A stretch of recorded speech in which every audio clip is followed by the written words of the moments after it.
शनिवारी दुपारी देशाच्या राजकारणात एक प्रचंड मोठी घडामोड घडली आहे। केंद्रीय शिक्षण मंत्री धर्मेंद्र प्रधान यांनी त्यांच्या पदाचा राजीनामा दिलाय। प्रधान यांच्या राजीनाम्याच्या मागणीसाठी कॉकरोच जनता पार्टी मागच्या 36 दिवसांपासून जंतर मंतरवर आंदोलन करत होती। हे आंदोलन देशभरात पसरलं होतं। याच दरम्यान सोनम वांगचुक यांचं 26 दिवसांचं उपोषण देखील झालं। 20 जुलैला दिल्लीमध्ये संसदेवर मोठा मोर्चा देखील निघाला। या सगळ्या लढ्याला आता प्रचंड मोठं यश मिळालेलं असून धर्मेंद्र प्रधान यांचा अखेर राजीनामा झालाय। पण नेमकं घडलं काय? धर्मेंद्र प्रधान यांचा राजीनामा कसा झाला? पडद्यामागे कोणकोणत्या घडामोडी घडल्या जाणून घेऊयात या व्हिडिओतनं। नमस्कार, मी आरती आणि तुम्ही बघताय बोल भिडू। धर्मेंद्र प्रधान यांनी शनिवारी दुपारी 2:18 सोशल मीडियावरती पोस्ट टाकत स्वतः आपल्या राजीनाम्याची घोषणा केली आहे। प्रधान यांनी आपल्या राजीनाम्याबाबत सांगितलंय की नीट पेपर फुटीच्या विरोधात आम्ही कडक पावलं उचलली होती, पण काही जबाबदार पदांवर असलेल्या व्यक्तींनी विद्यार्थ्यांना भरकटण्याचा प्रयत्न केला आणि त्यामुळे व्यथित झालो आणि म्हणून मी माझ्या पदाचा राजीनामा देतोय, असं धर्मेंद्र प्रधान यांनी आपल्या राजीनाम्याच्या पत्रात म्हटलेलं आहे। धर्मेंद्र प्रधान यांच्या राजीनाम्याचं पहिलं कारण दिसतं ते म्हणजे आंदोलन देशभर पसरणं। सीजेपीचं जंतर मंतरवरचं आंदोलन हे गेल्या 36 दिवसांपासून सुरू होतं, पण 20 जुलैच्या संसदेवरच्या मोर्चानंतर या आंदोलनाला जास्तच व्यापक स्वरूप आलेलं।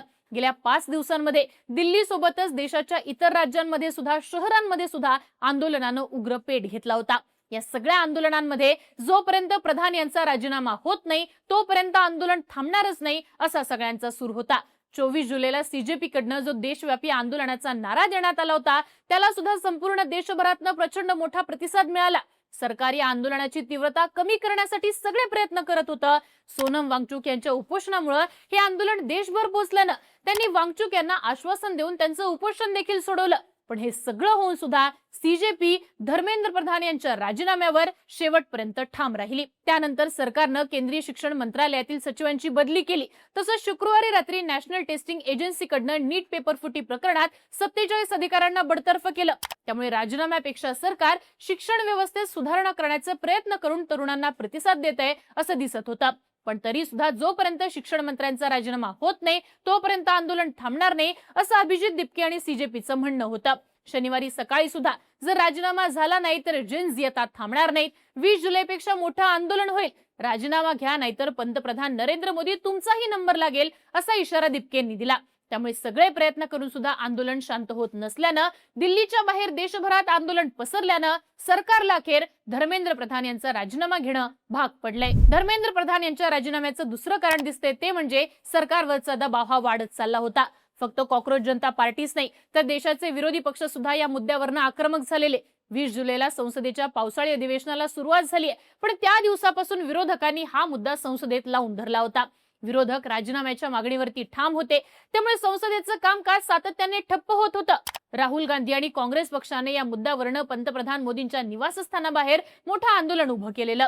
त्या दरम्यान राहुल गांधी, प्रियंका गांधी यांना धक्काबुक्की देखील झाली होती, ज्यावरनं विरोधक चांगलेच आक्रमक झाले होते। त्यांना पोलिसांनी ताब्यात देखील घेतलं होतं। त्यामुळे सरकारवरती दबाव वाढत होता।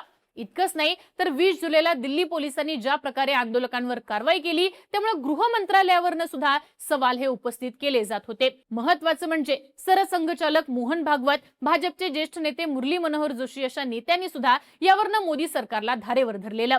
जर आंदोलन आणखी चिघळलं असतं तर थेट मोदींच्या खुर्चीवरती प्रश्न उपस्थित झाले असते। अभिजित दिपके यांनी प्रधानांनी राजीनामा दिला नाही तर मोदींचा राजीनामा मागू असा पवित्रा घेतला होता। या सगळ्याचा दबाव सरकारवरती वाढत चाललेला आणि त्यामुळे सरकारनं अखेर धर्मेंद्र प्रधान यांचा राजीनामा घेतलाय असं म्हटलं जातंय। आता सरकारनं प्रधानांचा राजीनामा घेण्याचं तिसरं कारण दिसतं ते म्हणजे मोदी सरकारची वोट बँक दुरावण्याची भीती। आजपर्यंत मोदी सरकारनं आपल्या 12 वर्षांच्या काळात अनेक आंदोलनं हाताळली। शेतकरी आंदोलन असेल, सीएएनआरसीचा प्रोटेस्ट असेल, पण अशा प्रकारच्या आंदोलनात मोदी सरकारला आपल्या वोट बँकेचा अंदाज होता। तो अंदाज घेऊनच या आंदोलनांना मोदी सरकार टॅकल करत होतं। निवडणुकीची गणितं ओळखून शेतकरी आंदोलन देखील थांबवण्यात आलं होतं, पण सीजेपीचं आंदोलन पूर्णपणे वेगळ्या पातळीवर बिल्ड झालं होतं। भारताच्या सरन्यायाधीशांनी देशाच्या तरुणांना उद्देशून कॉकरोच म्हटलं आणि सीजेपी सारखा पक्ष उभा राहिला। त्यांनी देशातल्या शिक्षण व्यवस्थेतल्या घोटाळ्यावरनं सरकारला धारेवर धरलं, शिक्षण मंत्र्यांच्या राजीनाम्याची मागणी केली आणि थेट देशभरात आंदोलनाला सुरुवात झाली। आधी देशातल्या 20 पेक्षा जास्त ठिकाणी आंदोलन झाल्यावर सोनम वांगचुक यांचं उपोषण आणि जंतर मंतरवर 1 महिना चाललेल्या आंदोलनाला 20 जुलैला हिंसक वळण मिळालेलं। लाठीचार्ज झाला आणि या आंदोलनाला देशभरात पाठिंबा मिळाला। खरं तर या आंदोलनात सहभागी झालेल्या जेनझी वर्गानं मोदी सरकारला आणि पोलिसांना न घाबरता, न भेडबाद ठेवता आपली मतं मांडायला, लाठीचार्ज नंतर सुद्धा जंतर मंतरवरती आंदोलनासाठी जमायला सुरुवात केली. पुणे असेल, मुंबई असेल, अशा ठिकाणी मोठमोठी आंदोलनं झाली. राजकीय पक्षांचा या आंदोलनाला पाठिंबा मिळाला. ज्या तरुण वर्गानं मोदी सरकारला 2014 मध्ये तारलं, निवडून आणलं, तोच तरुण वर्ग मोठ्या प्रमाणात विरोधात गेल्यानं मोदी सरकारला याचा भविष्यात फटका बसणार याची जाणीव सरकारला व्हायला लागली. त्यात या तरुण वर्गाला विरोधक आपल्या बाजूने खेचून घेतील ही परिस्थिती देखील तयार झाली.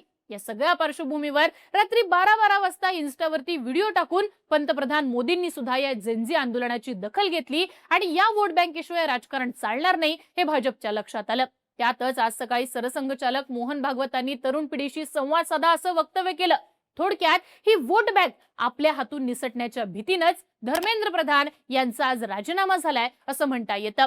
एकंदरीतच काय तर धर्मेंद्र प्रधानांचा राजीनामा ही घटना ऐतिहासिक आहे. मोदी सरकारच्या 12 वर्षांच्या काळात एखाद्या मंत्र्यानं राजीनामा देण्याची ही घटना क्वचितच घडलीय.